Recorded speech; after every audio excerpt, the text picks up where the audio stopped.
So in the last class, what we seen was we were trying to get the configurations done, right? For the packages, we have seen if you have to configure, um, if you have the SQL Server configuration in your package, you can say, okay, I'm gonna make the SQL Server configuration and all the properties for the package that you want to configure outside from this package, you put it in the SQL Server configuration table. And then once you do that, the problem is how you're going to point the package to the SQL Server configuration table itself, right? Because once you have the table created, how the package will know where should I look for the SQL Server SSIS configuration. So what you do is either you create the environment variable or you create the XML file that points the server and the database name which has the configuration file. Because the configuration file name is by default SSIS under configuration, so you don't need to say the name because it knows by itself I'm looking in that database for that particular table.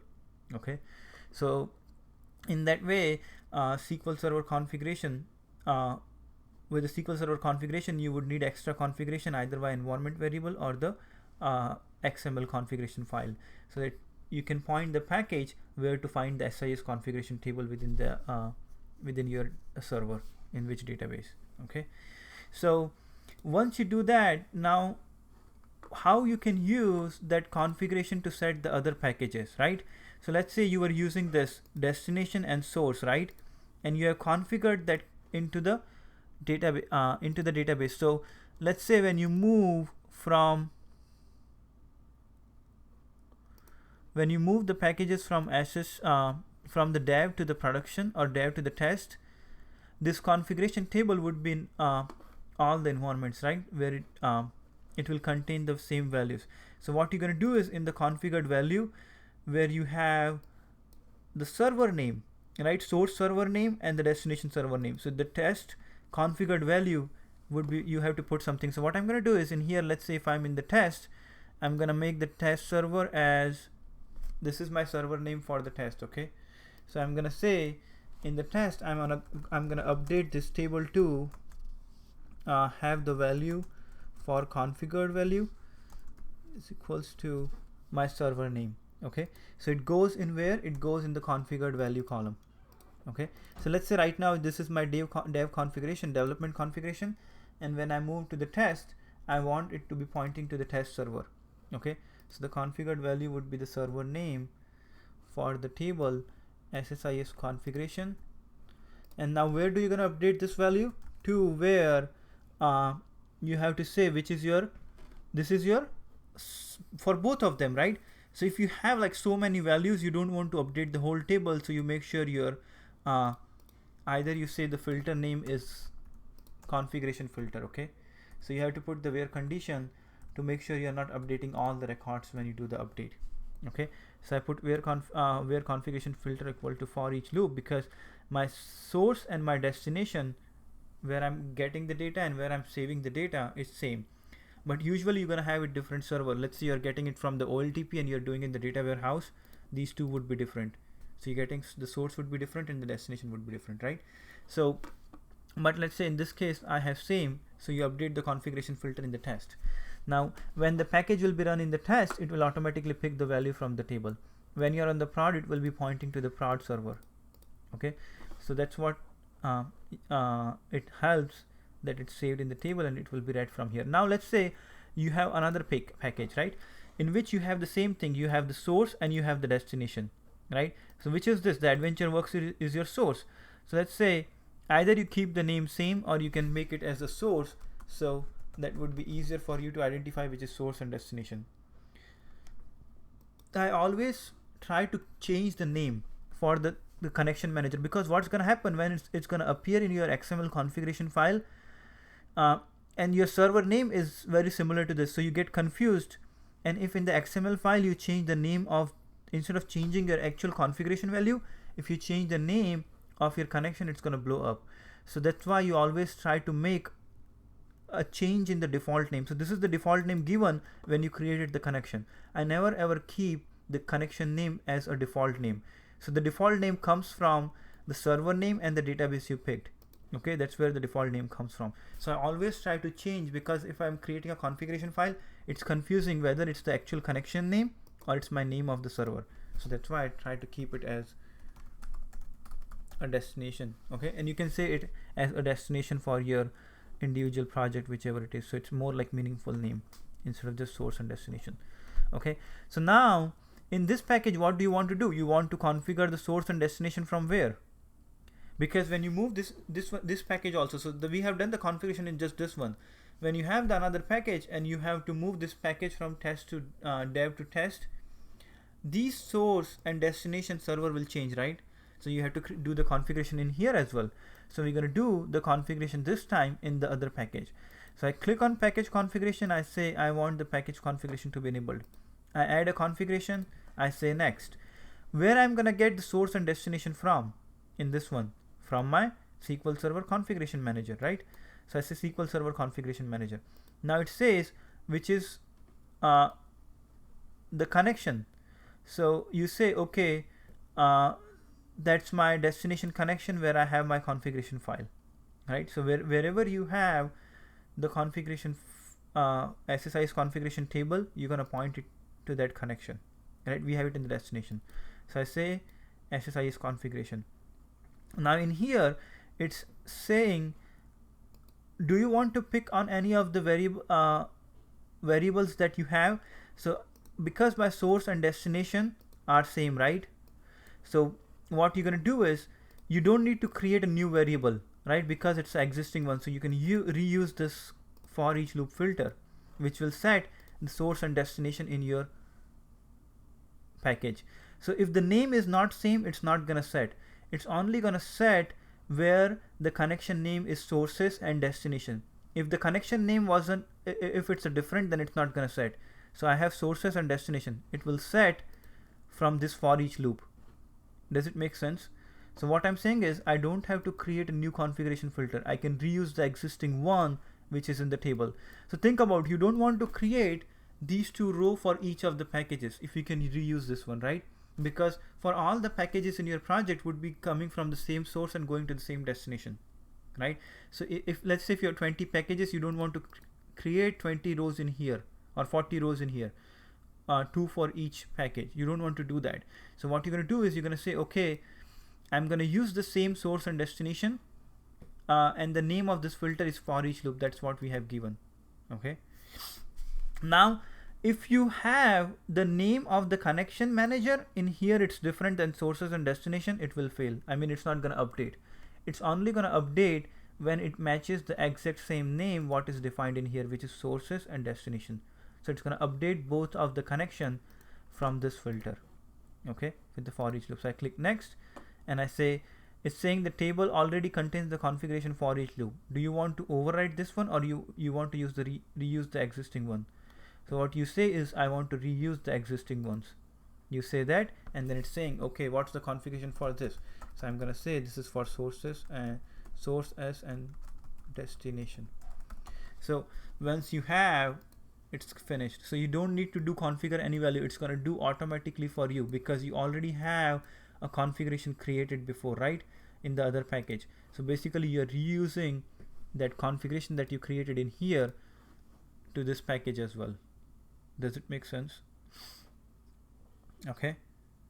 So what you're doing is you basically saying that go into this package, and wherever the connection name is source and connection name is destination, set the property server name to this, set the destination connection manager, the property server name to this one. Okay.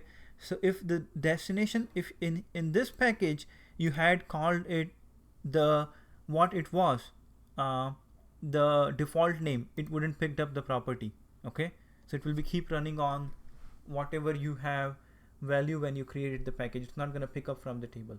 So to pick up from the table, I have to make the same name. Okay. So in this way, for each of the packages, you can use the same configuration table, right? It's the same filter. Okay. And in some cases, let's say you have a different configuration. So like for this one, right? So if I look at the properties of the sales territory, in this, the connection string is different, right?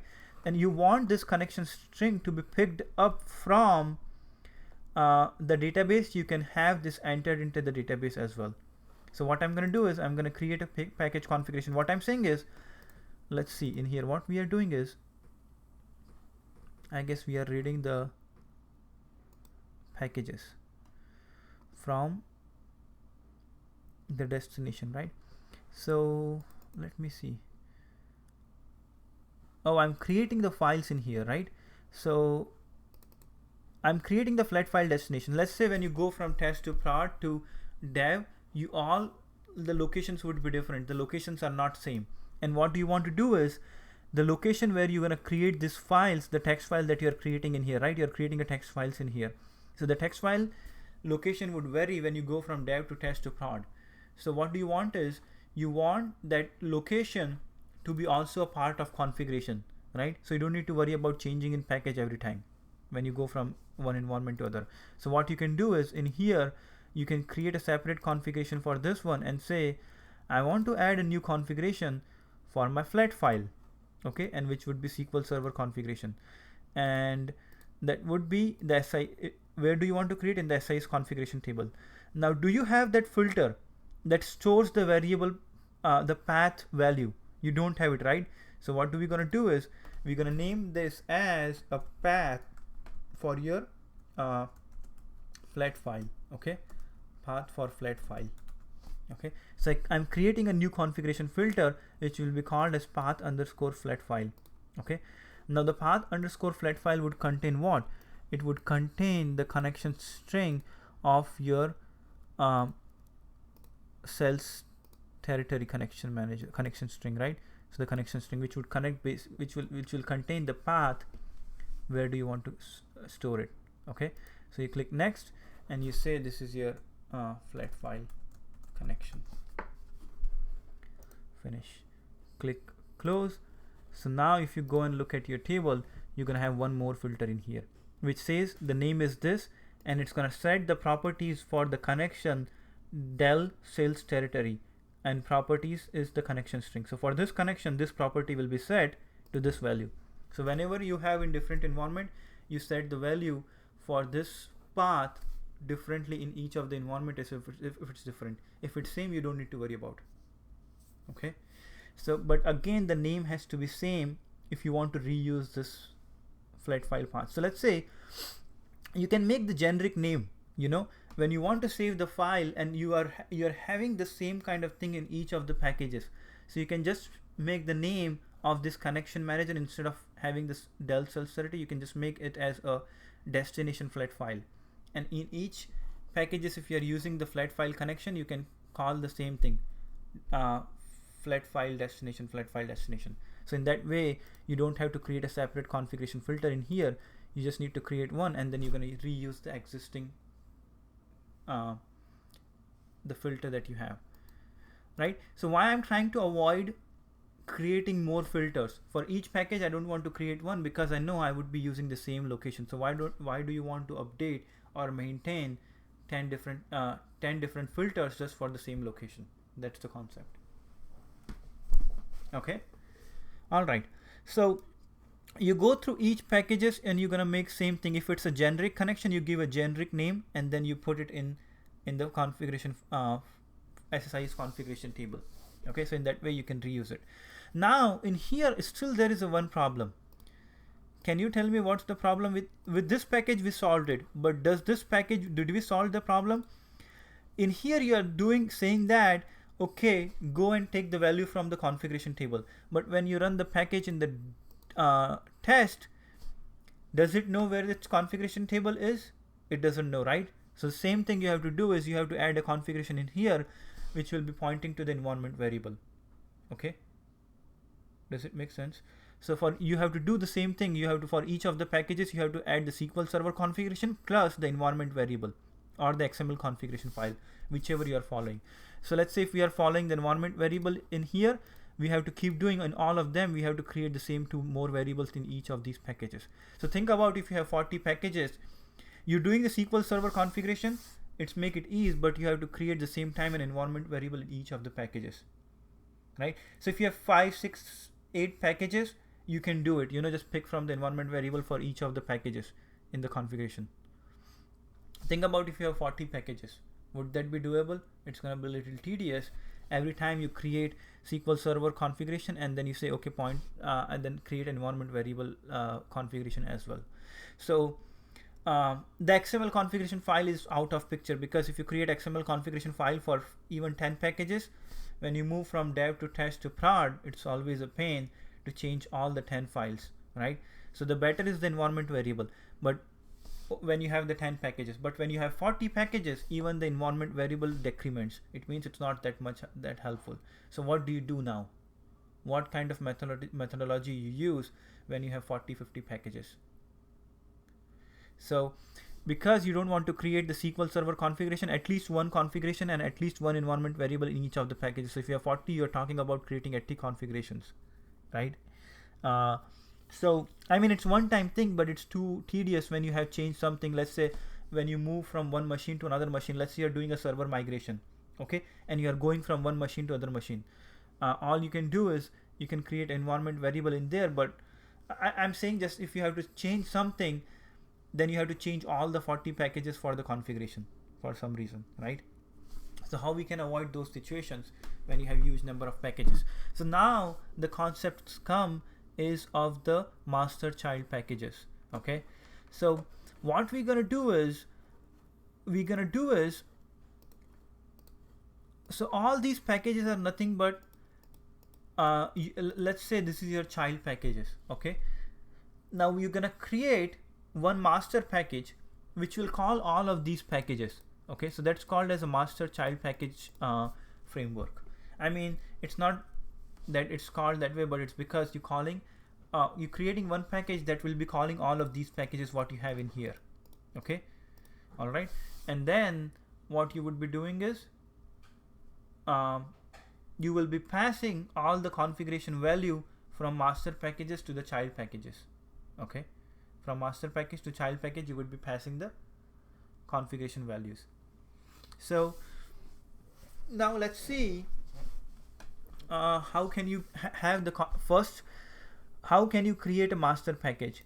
Okay, so what I'm going to do is I'm going to say I'm going to create a new package and I'm going to name it as a master package for this one. Okay, master package. All right, so in here when you have the master package, what you can do is you go in here and you need just the execute package task, okay? So the execute package task would do is it will call the package that you have in your project. It will call that package. So you have to configure, basically this task will create the package that you picked from your project, okay?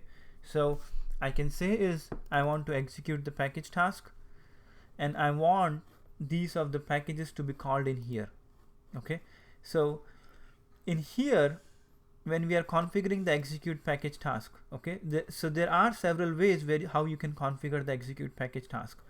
Either you create execute package task for each of your packages in your master package, right? So you say like one for each of your packages in your file. That would be the one way of doing it, okay, if you don't want to do it dynamically. So what you do is for each of the packages that you have, you create one execute package task for each of them, okay, and then run it in the parallel in the however you want it. If you want to run it in the parallel, if it's dimensions, and if it's effectable, you run it after, right? So you can do is all the execute package task you call in parallel, and then the fact you would call it after once all are done, right? So either you can call parallel plus sequential or just parallel or just sequential. So let's say right now I do the sequential and I say okay, in first one I'm gonna call my aggregate package, okay, aggregate package, that's this one. So now how do you call the aggregate package within this one? So you double click and we're gonna do is go to the package. Now it says where is your location for the package. It's in the file system. It means it's at a certain location in the in your C drive, D drive, or it's a SQL Server location, okay? So when you say either the SQL Server or your file system, the SQL Server is basically when you do the deployment, there are two ways of doing the deployment. Because we haven't seen the deployment yet, that's why this is tricky to understand what is SQL Server configuration, sorry, what is SQL Server location and file system. So before even talking about this one, just briefly talk about, we're going to talk about what are the way you can deploy your packages when you're done with configurations and everything. So when you deploy your packages, you have two options. Either you can deploy all your packages on the SQL Server itself, okay? And the second option is you will keep in the file location in somewhere on your CD, E, or drive, okay? So you're not storing your packages on the SQL Server. All right, so there are two ways. So that's only for package deployment model, okay? For the project deployment model after 2012, you don't need to worry about these things. So before that, you can have a SQL Server deployment model, which means in SQL Server, you have the SSIS engine, right? So if you click in here and, sorry, if you say integration services and you try to connect to the integration services server, that's where you're gonna have your integration packages. I think I have not working right now. I'm gonna turn it on, but what I'm saying is your packages would be residing on the integration services instance, okay? When you deploy the packages, it would be residing on the SQL Server. Or if you don't want to put your packages on the SQL Server, it will be residing in a file system. Now what's the advantage of having those on the SQL Server or in the file system? The file system is basically accessible by everybody, right? Mostly. If it's not a secured location, it will be accessible by everybody.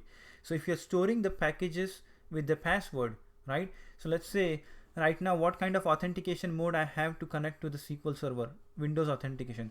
But let's say if I have the I have the Windows SQL Server authentication, and if I'm storing my password in my packages, it's not a good idea to keep the packages with the password. I mean, you can encrypt the packages, but though you don't want to store the encrypted XML, because what it does is it encrypts your password and put it in the XML file. So sometimes because of the security concerns, you don't want to deploy it in the file system. So you deploy it in the SQL Server. So anybody who has access to the SQL Server, that only can access the SQL Server packages. So it makes it more secure, okay?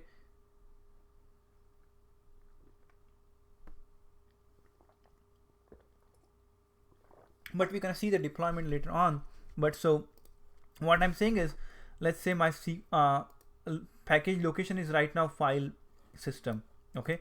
If I say the file system, it will ask me where you have the file, where do you have these packages. So I need to browse to the location where I have my packages, okay? It automatically opens up this location where I have the packages, and I click OK. So it's saying okay from the file system. I'm gonna call this package, which is for each, oh no, I was supposed to do the aggregation one, right? So aggregate package. So I'm creating an aggregate package from here using the file system, right? And now if you have any package has any password to open the package, even sometime you can have the password to open your package. So if you have the password to open the package, you have to put it in here to run it, okay?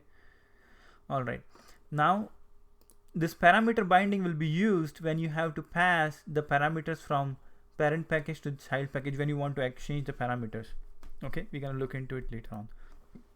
But you say, okay, I want to run the aggregate package from here.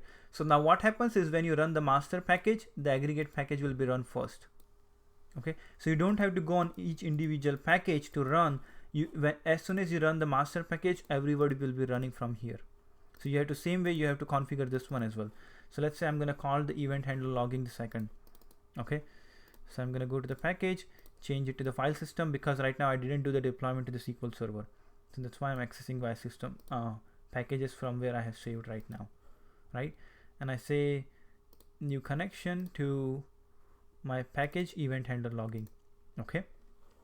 All right, click OK. So in this way, you're gonna have your connection to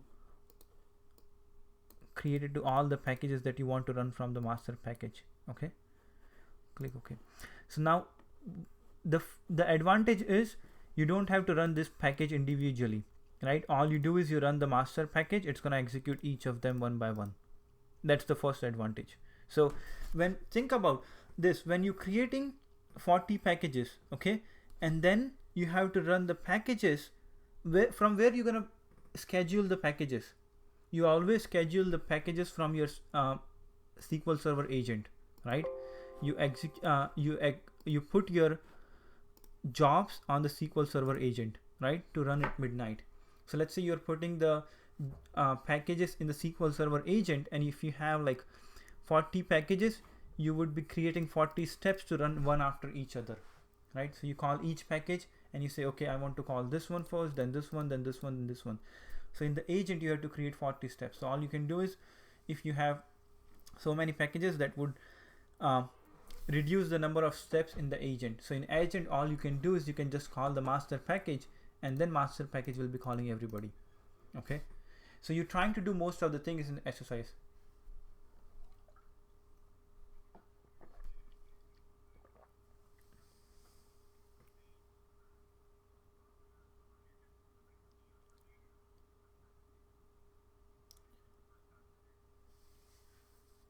So this is just the sequence in which you want to call the package. That's it. In the master package. Yes. Yes. Yes. Yep. Yep. They can do anything, whatever you want inside the package. All this we are doing in here is just running the package. Yeah. All we are doing is just running the package. That's it. So whatever you have defined inside the package. So all we're trying to do is control all the 40 packages from one place. So I don't have to go in individually and run them. So even when you create the job in the agent, you have to define which package you want to run first, second, third, fourth. So what is your first step package, second step package? So let's say if I right click in here and oops, not start. I think the agent is not working, maybe. That's okay. But I think it's disabled right now. But when I create a new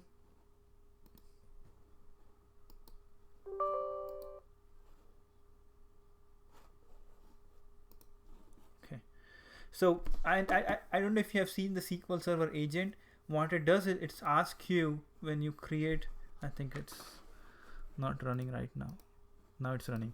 Okay, so I have to create a job, right, on this one, on the SQL Server agent. So when I will be creating a job on the SQL Server agent, it asks me, okay, who is the owner? These are okays. But in here in the steps, you have to say what are the steps you have. So you have to create a new step in here. Right now you don't have any steps. So when you create a new step, it asks what kind of step it is, whether it's a SSIS or it's a T-SQL or SSAS or any of what kind of the step that you're calling. So we are calling the SQL Server integration package, right? So when you say that, it asks you where is your package. It's in the SQL Server or file system. SSIS catalog is the 2012 after. Okay, so I told you, right, it doesn't use any of these in 2012. So but let's say we say it's in the file system right now, and then you say okay, where your package is, right? So that would be your first package, first step. So if you have 40 packages, you would be doing the same thing 40 times, and you're creating a 40 steps in here. Okay, so when you do that, so instead of creating 40 steps, all you do in here is when you create a step, you just call master package directly. So you say, okay, I want this as an integration package. It's a file system, and I'm calling just the master package directly, you know. So in that way, you don't have to create 40 steps. Okay, makes sense.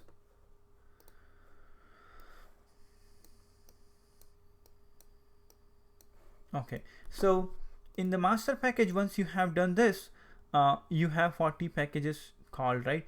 Now what you can do is, I know there are so many ways to do it, you know. People are working, once you start working it, you start thinking about the innovative ways. So how I would do is, if I have 40 packages, I'm not gonna sit and create 40 times this one, right? I mean, like, you don't want to create 40 connections in here and then you keep doing it. What you can do is, you can use the for each loop container, and you say, okay, you know what, I'm not gonna do this. I'm gonna use the for each loop container, and you know how to use the for each loop container, right? So you're gonna say, okay, in the for each loop container, go like how you did, picked up the text files and provided it to the next task, the same way you're gonna do in here. You're gonna do is, you're gonna configure the for each loop container. It's gonna go and say, go to that location, pick all the files that are in there, which would be your where your package is, and you're getting the name, and then you're gonna run it in the in here. So let's do this. So in this container in here, what you're gonna do for each file enumerator, right? Do you remember we used this one? Now where do we gonna go this time? This time I want to go to my let me see, where is the location? This is the one, right? Where I have all my packages, in this location. So I'm gonna pick this location where I have my packages, and I say in the for each loop container, for each of the files that are at this location, right? So if I browse, basically that's my folder where I have all my packages, and I'm gonna say start dot only dtsx packages, right? dtsx file, and then you're gonna get the fully qualified or just the name only. We just need the name, right? In order to do this, do I need the location? No, I don't need the I need the location as well, right? I need the full name and extension. What do you put it in here? So what I'm trying to do is I'm trying to get the full location with the name and the extension, right? So that I can provide it in here. I don't have to create each separate connection, right? So you get the name and extension, and you're gonna map it to the variable, right? So I create a new variable and say this would be my file or package name, right? Or package connection string. Connection string. Okay, so basically you say, okay, this is my package connection string where I have my package and what's the name of the package. Okay, and it's a string. You click OK, and now it will be, what's going to happen is whatever this file name and extension would be sent to this variable, right? So what's going to happen? It's going to go to this location, pick the first package, and save the whole path plus file name in here, right? And what do you need to do in the aggregate? Instead of doing, so let's delete these, all of these connections for now. Let me know if it's getting a little tricky. I can go over again. Okay, so first you going to the location, you're picking the first file, and the first file location and the name is saved where? It's in this variable, right? So now if you can use this variable instead of hard coding the aggregate, right? So before I hard coded, right, I went in here, I said file system, and I said the location, right? So this time, can I go in here and say the location? I cannot do it. I cannot say the location. If I create the location, what's going to happen? It will be hard coded, right? You don't want to hard code the location and the file name. What do you want to do? You want to read it from the variable, right? So for that, what you need to do is you need to say, okay, I'm going to do the file system, but I'm going to make this connection string as an expression. So you go in here, and this connection string would be dynamically provided from where? So the same thing, we're going to make this connection string dynamic. From the property, I'm going to set the connection string, the connection from where do you going to get the connection? From this package, from this variable, right? Does it make sense? So you say, okay, the connection would be coming from here. So in the package, all you did is your connection, you made it from the expression instead of hard coding it. So you're saying, okay, this connection, the name of the connection that I have in here, instead of hard coding, I'm gonna say I make it as a dynamic. So when you run the package, it would be changing. So you say in the expression, you go to the properties of the connection, and you set the connection as a variable, right? And this variable value will be changing on each loop, right? So when the loop will be running, this value will be changing, right? So click OK. Okay, the connection is not found.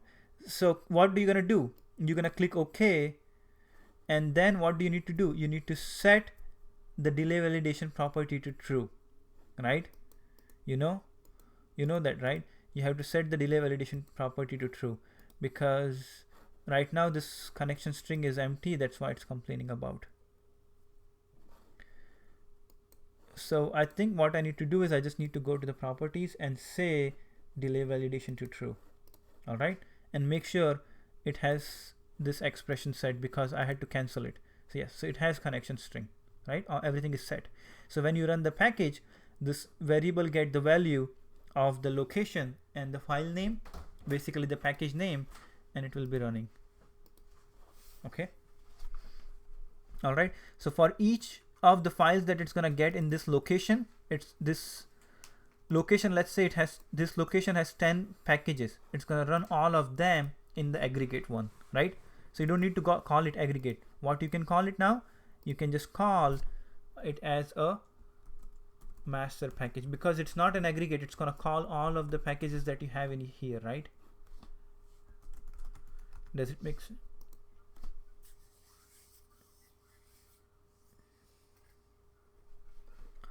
Oh, okay. So you do it. Yeah, you go it in the, no, you create in the variable itself. So when you are in the for each loop editor, you do these three things, and then you go to the variable mapping, and when you click in here, you're going to click on new variable, and you create the variable. So click on new variable, and then you're going to give the variable name, and then leave everything as is, and click OK, and then you use that. That's it. All right.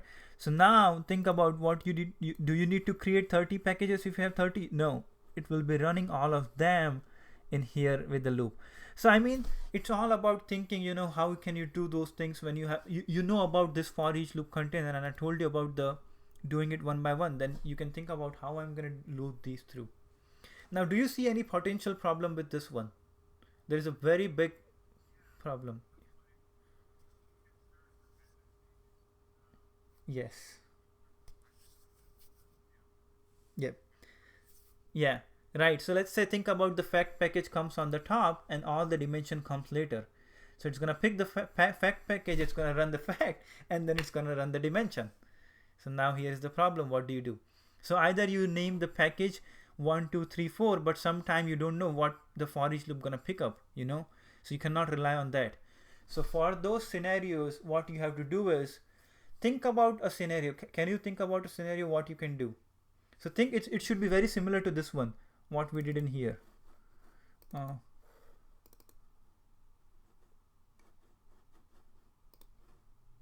And then you're gonna do this one.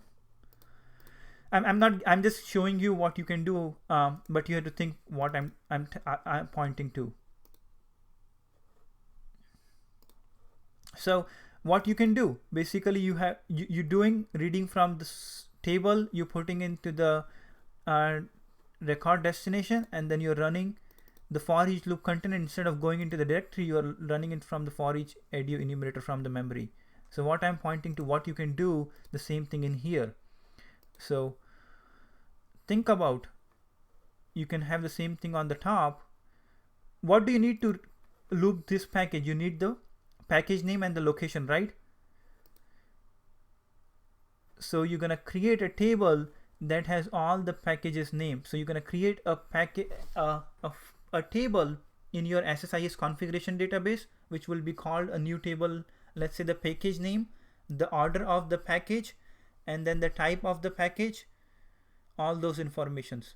You will put that. So you say, I hope you following what I'm trying to say. So you're gonna create a new table in here, create table SSIS packages. Okay. Yep. So you're gonna create package ID, maybe package ID as an integer, and then you're gonna say the package name. So the package name in here should be same as what you have in your, let's say 100, and then you're gonna say the sort order, right? So the sort order would derive in which order you want to run it. So let's say if you have the package ID name and the sort order, what you're gonna do is, when you have this table, the package name should be as is .dtsx, okay, and then you can have the location where these packages are located. So you can have a separate for location as well, where this package is, the one you are naming in here, where this is located on your drive. You can have that in here, you know, if you want. I mean, so when you're creating this table, and you can have this table wherever you have the configuration, you know, so it's basically another kind of configuration. So when you create this table, what you're going to do in the SSIS, you're going to do the same thing what you have done in here. You read the table that you created and you put it in the memory, and when you put it in the memory, you put it in here in the data source, you're going to order by, so you're going to write the query, select the package name, the location, order by sort order. So when you do order by sort order, you order in such a way that you run all your dimensions first. So based on your dependencies, basically all you run your dimension package first and then your fact tables, right? So when you insert all those records in by a sort order, and when you loop through each of the rows one by one, it's not going to run the fact table first in any case. It's always going to go through the order where you entered the data in the table. So you enter into the ADO enumerator, and then you go in for each loop container, and instead of in here picking up for each file enumerator, you're going to pick the ADO enumerator, the object you initiated before in the memory, and then you say rows from the table. So it's going to pick in the order. So now your dependencies problem is gone, but you have to take an extra step to do that. You have to create a table that would say, okay, these are my package name, this is the things. So I mean, it becomes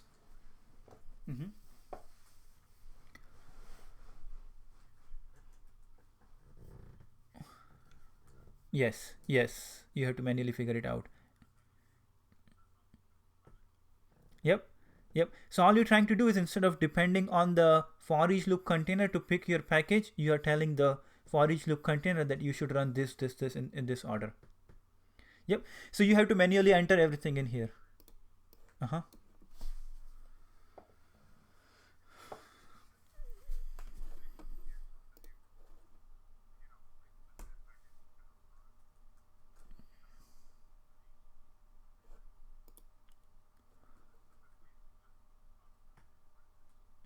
Oh, what if it package breaks? So you have to define how do you want to do it.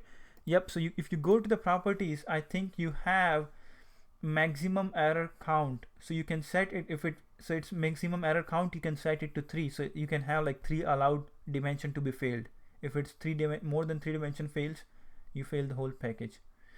And then you have so let's say you have the fail parent on failure. You can turn this property on. So what's going to happen is, if you keep it false, so basically in here let me go to the master package.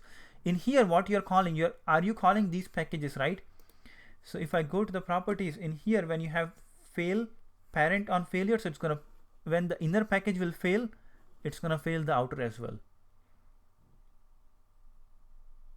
Okay, so if let's say if you don't do anything in here, it's going to keep running one by one after the other. Okay, because it has the fail parent on failure to false. So it's, if let's say this one fails, it will run next, it will run next, it will run next. So it's based on these properties: fail parent on failure and the maximum error count. Good question. I think once it's failed, it's gonna just skip to next one. So it's not gonna be hanging on that package. So it's automatically gonna keep moving to the next package.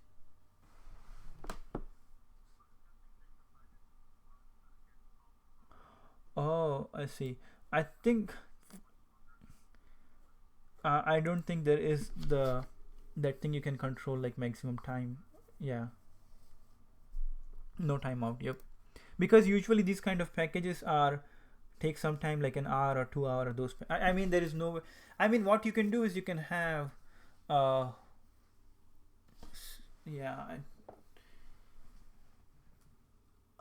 Yeah, it would become. I think it would become. I don't know. Usually we don't do it, because if the package is hung, it's always doing something, because until it hit an error, it's usually, I haven't done that. It usually never happens, because when it's hang, it's basically because of the error, and it will fail right away.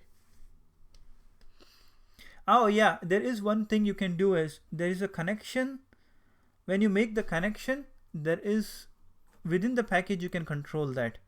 So let's say when you're doing the load CSV, or on the destinations, you have this I think this is the size for the identity key. No, there is no timeouts. I believe there is a place where you can have like the maximum timeout, seen somewhere. I don't remember. So if the connection is not established in, so it's not for the whole package, I know it's for the connection only, you know. I think when you have the connection not established in 3000 seconds or something, then your package will fail. But it's not at the package level, the whole package is working for like 2 hours and you want to fail it, it's not gonna, you cannot do that. Okay, so this is your master and child package I was talking about. So you have master package. So think about what you need to do in here. You don't need to do anything. All you need to do is call each of the packages in here, and that's it. Now, one thing, still, you would need the configuration no matter what you do. So because you have the master packages in here, and the variable value, not the variable value, hold on. The for each loop container, this location is hard coded, right? So if this location is changing when you're going from dev to prod to test, this is the location for what? The package, right? So sometimes what they do is they say everything and they say ssis underscore dev, the folder name, ssis underscore test, and ssis underscore prod. So this becomes dynamic, right? So how do you think you can make this dynamic? Make this as an expression. So anything you want to make in the package as a dynamic, you go to the expression and you say, okay, this thing I want to control from the expression, and the property name, you know, it's called, what is the property that you want to control? Folder, right? So go in the expression and you say, I want the folder to be, come on.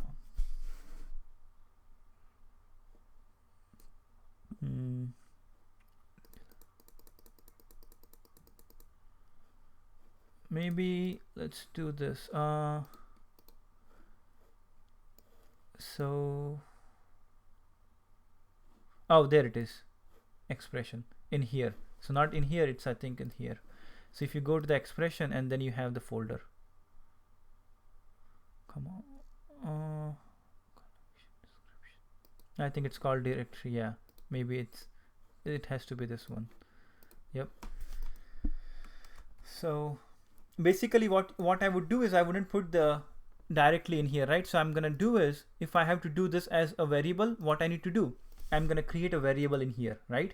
And I say a new variable called a package, right? So basically why I'm creating a variable, so that I can control this variable either via environment variable or not via environment. I won't go for environment for this one, but from a XML configuration file or for environment variable, either way. Okay, but so you create this variable and you put this variable property into your configuration. Okay, so that's why I'm creating it as a variable. Make sense? So I say it as a string and then I say value is whatever it is right now. Okay, so you create the variable and then you go to the not to the properties, you go, let's see, maybe we can deal with the property from here without going in there. So what happened?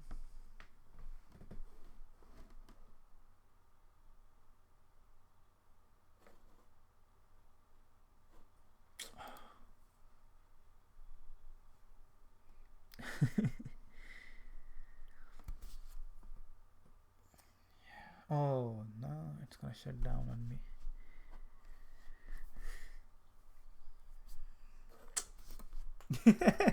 I know. It's like I don't want to work anymore with you.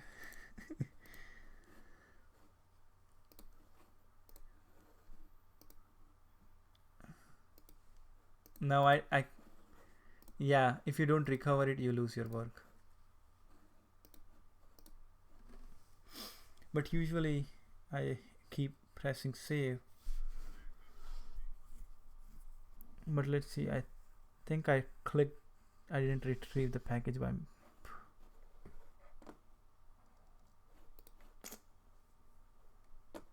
I think I clicked cancel that time. Holy.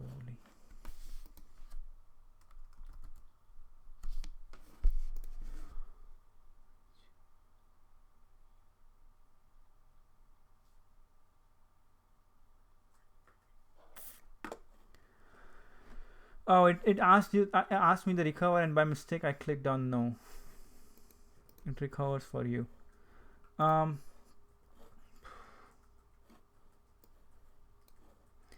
But okay, anyway, so it's gone. I cannot do anything. Yeah, right. So I was saying is on the for each loop container, yep, if you have to make it a property, right? So that's what we're talking about. So if you have to make this, not this one, let's see, which we need to have the collection. So this one is a property, right? If you have to make this property, you create the variable in here. Let's say I'm gonna create it as package underscore path, right? Okay, and then I make it as a string, and let's go to this property, right? So in here I have this called directory, right? So it's called directory even though it's folder in here. So do you see sometime you can get what's called in the property, right? So how do I know it's called directory? Because if you look at if I open this one, so this is the location, right? And that's exactly same. If you see, it's exactly same location in my directory property. Okay, so C training 2016 SSIS underscore June 2017. So if I open the property, in the property it's called directory, which is C training 2016 SSIS underscore June underscore 2017, right? So all I need to do is when I will be setting up, I can go in here and into the expression in here, and I can say the property called directory, I want it from my variable, which is package path, right? Click OK, click OK. All right. So if you expand this one, you're going to see the properties. All right. So directory would be now coming from the package path. Click OK. So it's giving you an error because the path is empty from the variable. That's okay, right? Yeah, delay validation. Perfect. Yeah.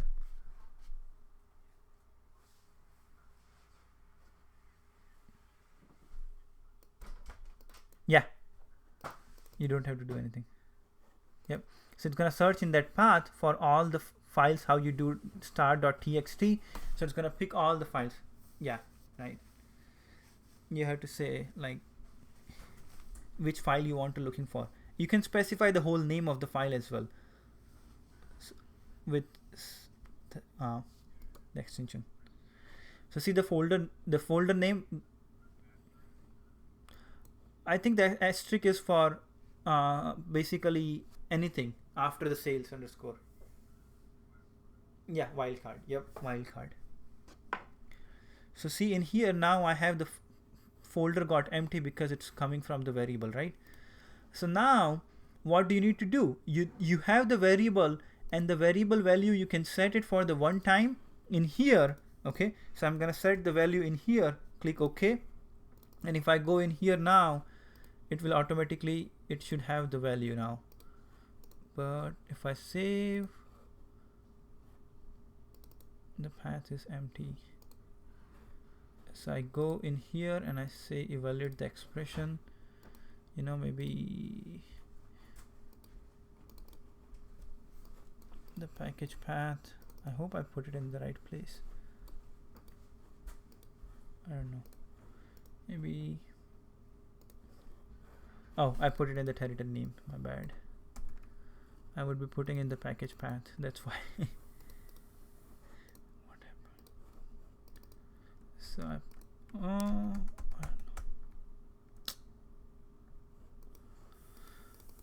Anyways, I can just say C and then whatever your SSIS. Okay, so you have the path defined. Now why you created the variable? Because let's say when you create the configuration, right, what you're going to do is you're going to say in my SQL Server configuration, I'm going to edit it and I'm going to use the path for this one from you cannot use because it has already configuration. Okay, so let's say this is your configuration for master package, right? Do you gonna have any other configuration in that? You're not gonna have anything, right? You're just gonna have the path. So what you're gonna do is you're gonna go to package configuration, you shouldn't be having anything, and you can add a new configuration that either you can do it as an XML file. So what you do is when you move that master package from dev to test to prod, you put the configuration XML configuration file or the environment variable, right? And in that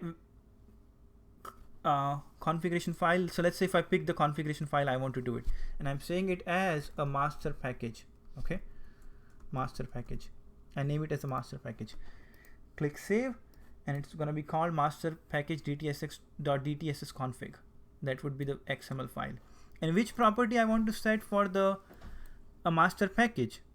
The variable property, right, which is called package path, so that I can change it from outside the package path, right? So I say the value for this package path should be set from outside. Okay, does it make sense?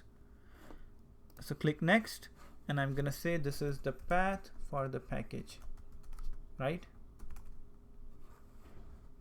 Click finish and click close. So now I'm gonna add the package path file in here. So I will say I want to add an existing item, and I would pick the master package.dtss config. It would be added in here. I open this one. So now I'm gonna convert this into the XML file, Control K D, right? All right. So in here, do you see this value is here that you have to change? So let's say when you're moving the master package from dev to test to prod, all you need to do is you open this package and you change this location. So which this location points to? It points to the location where you have all your packages saved, right?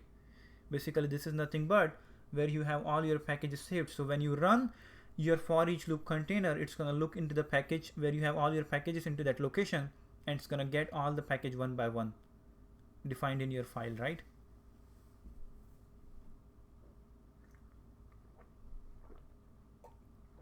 Or if you're doing the other way, which is the table way, you can read the value from the table if you have the location for the package. So you can read this variable. Okay. So I mean, there are several ways. If you know how, I mean, like if you know each of the ways, you can read it from the table as well. Yeah, you can manipulate. So instead of calling it from the variable, you can call it from the table for each package is going into that location. All right. So now the other advantage of having the master packages, as I said, other than that is you can control lot of logging from there. You don't have to create separate logging within each package. What you do is you create the logging at the master package level, and you don't need to go in each of them and do the logging. So it can be controlled everything from the master package. Logging would happen from there.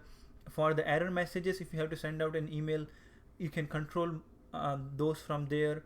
Even if you have to control the packages, let's say you want to do whole or nothing, right? If you want to run everything, or if it fails at any point, you want to roll back everything, that can be controlled from the master package. So the master packages gives you the flexibility, but it comes with the cost that you have to do maintenance for. Creating a separate master package, create the tables for running the package, those kind of stuff. I mean, it depends how you implement the master child package, because we have seen there are separate ways you can have the master package created. Either you call each of them separately, or you just do it in the loop and you call from there, right? So basically the master package would give you the flexibility. Now one thing that we are left with is how can you pass the parameter from the master package to the child package? So all of these packages, you don't have to do any configuration. What you can do is you can just pass the value from the master package to your child package. So the configurations that we have done in here, right? In for each loop container, we did the configuration, right? For the source and for the destination, right? You don't have to do it. What you can do is you can pass all those connections from your master package.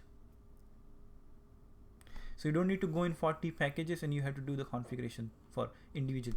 I mean, you have to do the configuration, but what configurations you would be using? When you do the configurations, you would be using parent package variable configuration. So basically, you're gonna get the values via variable from the parent. I mean, you cannot avoid everything, you know. I mean, you have to do at least one kind of configuration to the package.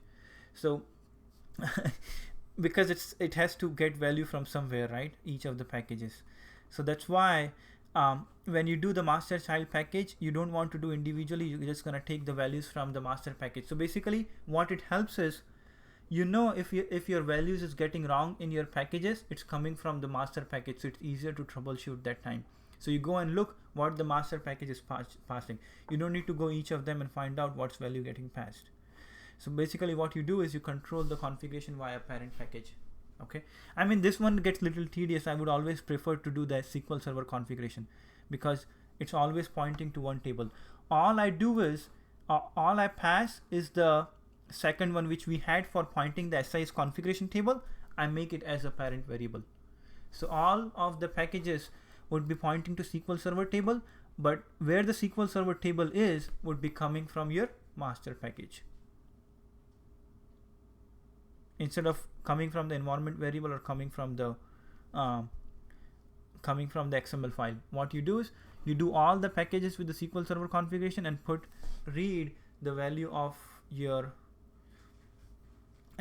get the where your Ssis configuration table is from your master package.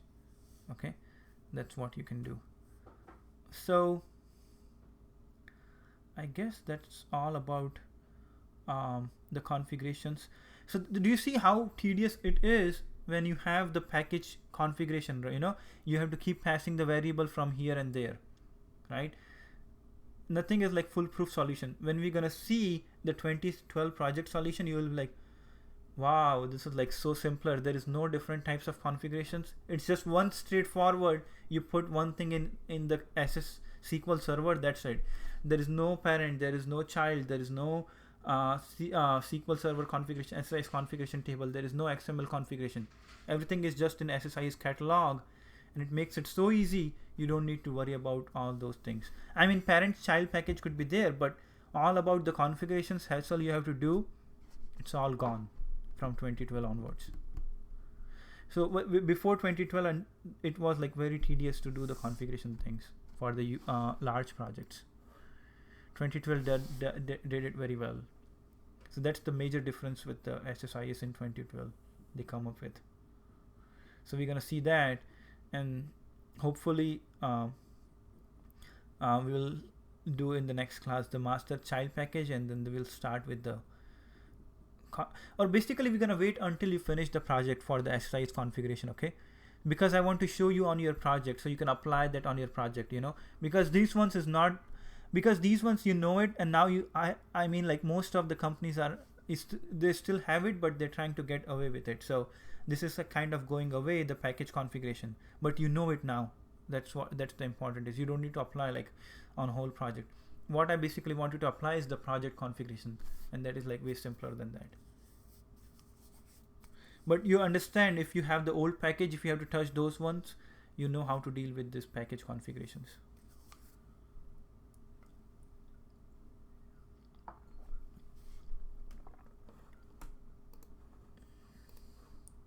Straightforward.